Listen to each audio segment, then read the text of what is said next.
اما بعد فاعوذ باللہ من الشیطان الرجیم بسم اللہ الرحمن الرحیم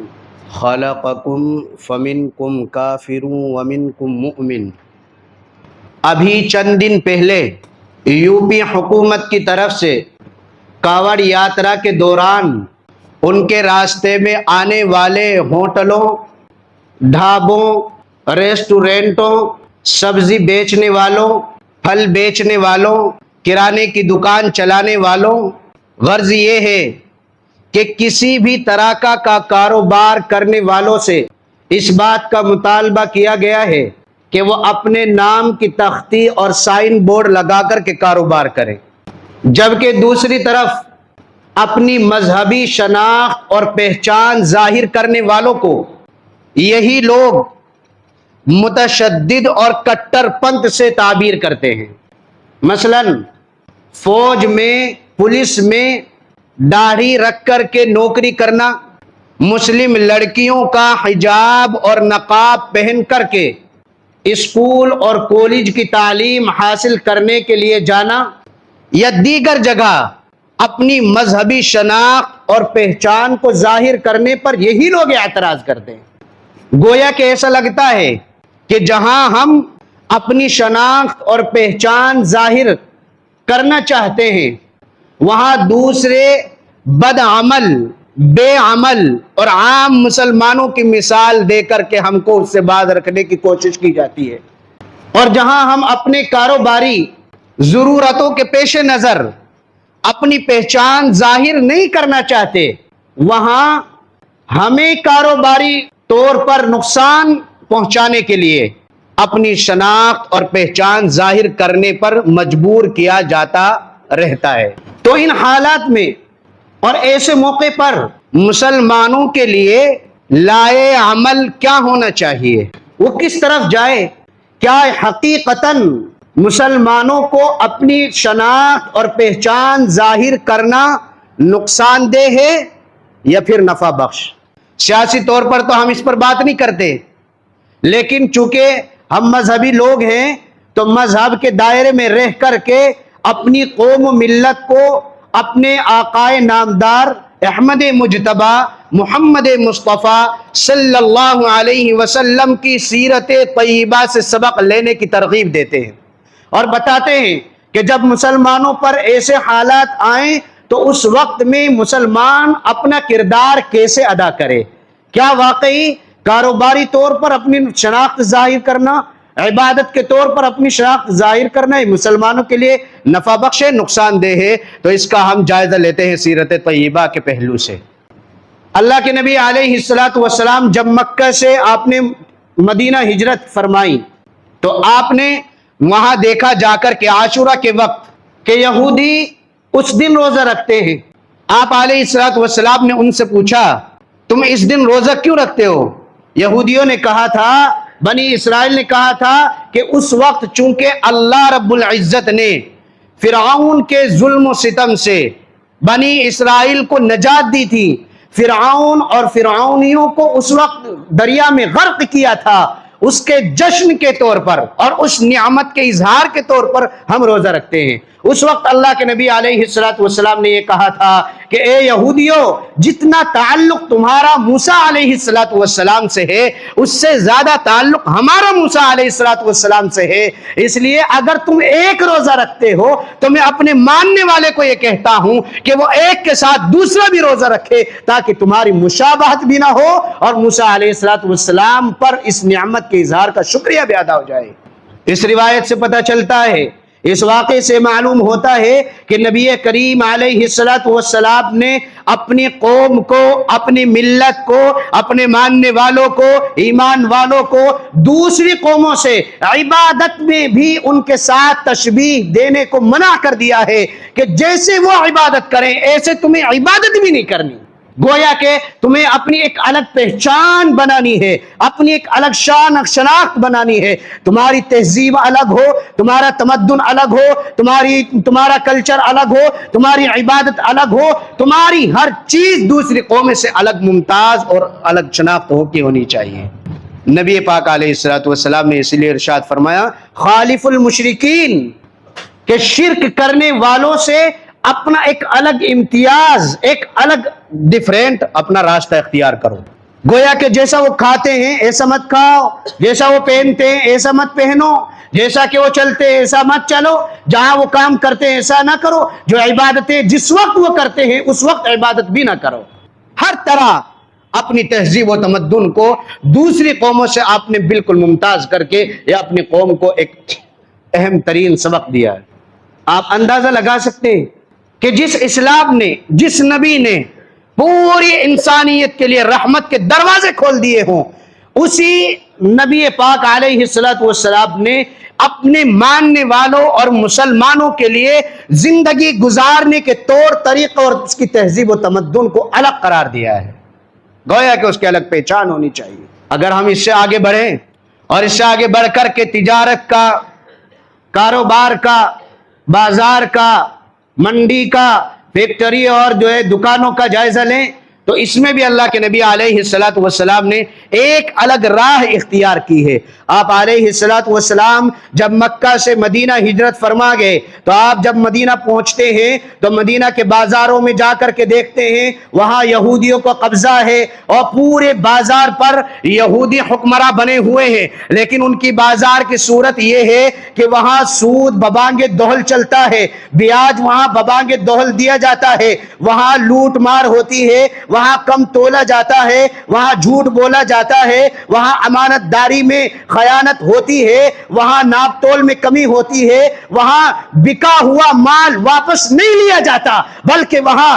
گاہک کو اور کسٹمر کو اس کے ساتھ بدتمیزی کی جاتی ہے، بد اخلاقی سے اس کے ساتھ پیش کیا جاتا ہے، جس کا مال لے لیا جاتا ہے اس کو دیا نہیں جاتا. یہ بھی ہو سکتا تھا اگر میرے نبی چاہتے تو اسی بازار میں شریک ہو کر کے یہودیوں کے اس بازار کو صحیح کر سکتے تھے، اس میں جو خرابیاں تھی، اس میں جو کمیاں تھی، اس میں جو نقص تھے اس میں شریک ہو کر کے ان کو دور کیا جا سکتا تھا. مگر میرے آقا اور ہم سب کے آقا نے ایسا نہیں کیا بلکہ آپ نے اپنے صحابہ کو کیا اور کہا کہ نہیں تم اس بازار میں شریک نہیں ہونا بلکہ اپنا ایک الگ بازار بناؤ، اپنی ایک الگ منڈی بناؤ، اپنی ایک الگ فیکٹری قائم کرو، اپنی ایک الگ دکان قائم کرو اور اس بازار میں جھوٹ نہیں ہوگا، اس بازار میں دھوکہ نہیں ہوگا، اس بازار میں دغا نہیں ہوگی، اس بازار میں ناپ تول میں کمی نہیں ہوگی، اس بازار میں بکا ہوا مال واپس لیا جائے گا، اس بازار میں سود نہیں ہوگا، دغا نہیں ہوگی، بیاج نہیں ہوگا، اس بازار میں گاہکوں کسٹمروں کے ساتھ بدتمیزی اور بد اخلاقی سے پیش نہیں آیا جائے گا. گویا کہ آپ نے ایک مشرکین، یہودی، نصرانی اور دیگر مذاہب والوں کا بازار الگ اور اپنا بازار ایک الگ قائم کیا اور اس کی پہچان سائن بورڈ نہیں رکھا، اس کی پہچان اپنے نام کی تختی نہیں رکھی بلکہ اس کی پہچان رکھی اعلیٰ اخلاقی کردار و گفتار. لہذا اگر آج کا مسلمان یہ سمجھے کہ سائن بورڈ لگا کر کے ہمارے کاروبار کو نقصان ہو سکتا ہے، اگر آج کا مسلمان یہ سمجھے کہ اپنے نام کی تختی ظاہر کر کے اس پر اپنا نام لکھ کر کے ہمارا کاروبار بند ہو سکتا ہے، گویا کہ وہ مسلمان اپنے اللہ پر یقین کامل نہیں رکھتا. اس لیے کہ مسلمانوں یہ بات یاد رکھ لو،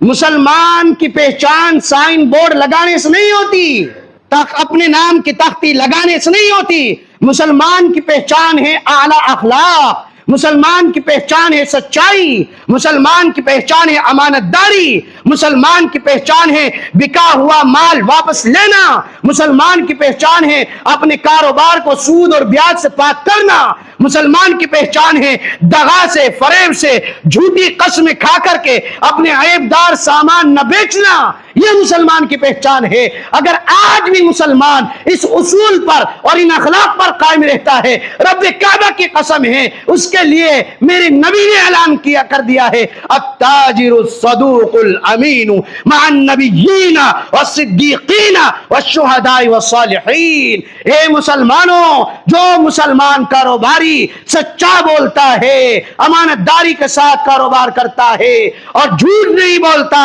دنیا میں تو کامیاب ہو گئی، اللہ تعالیٰ قیامت میں انبیاء اور صدیقین کے ساتھ اس کا حشر کرے گا. یہ ہے مسلمان کی پہچان. لہذا آج اس معاملے سے، اس طرح کے معاملے سے گھبرانے کی ضرورت بالکل نہیں. اگر آج مسلمان یہ ساری باتیں تو چھوڑ دے اور صرف اس بات سے ڈرے کہ ہمیں یہ حکم دے دیا گیا، کوئی بات نہیں،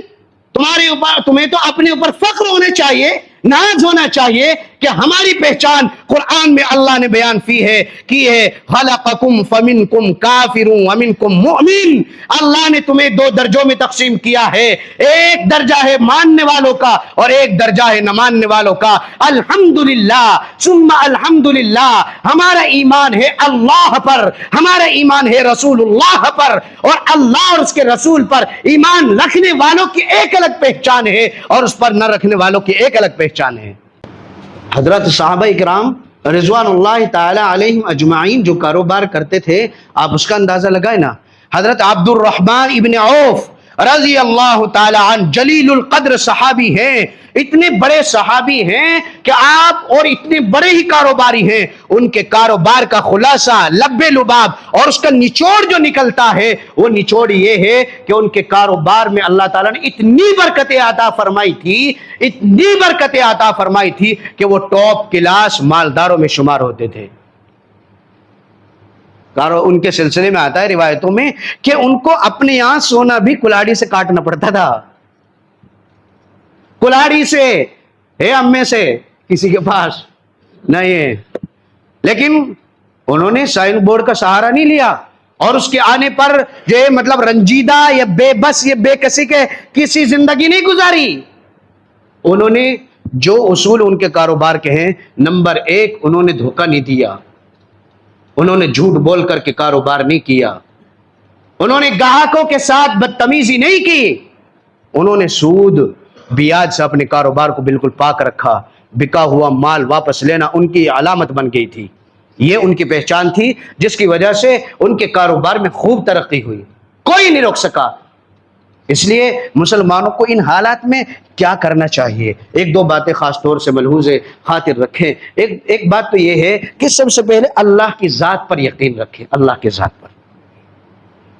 اور یقیناً ہے ہمارا، اب البتہ اس کا عملی طور سے اظہار نہیں ہوتا، عملی طور سے اس کا اظہار نہیں ہوتا، پریکٹیکلی طور پر ہم نہیں دکھاتے، حالانکہ ہم کہتے ہیں اور یقیناً ہے، کوئی اس میں اشکال نہیں، کوئی اس میں جو ہے شک و شبے کی گنجائش نہیں کہ ہمارا اللہ پر اور رسول پر ایمان نہیں ہے۔ الحمدللہ ہر مسلمان کا ہے، تبھی تو وہ مسلمان ہے،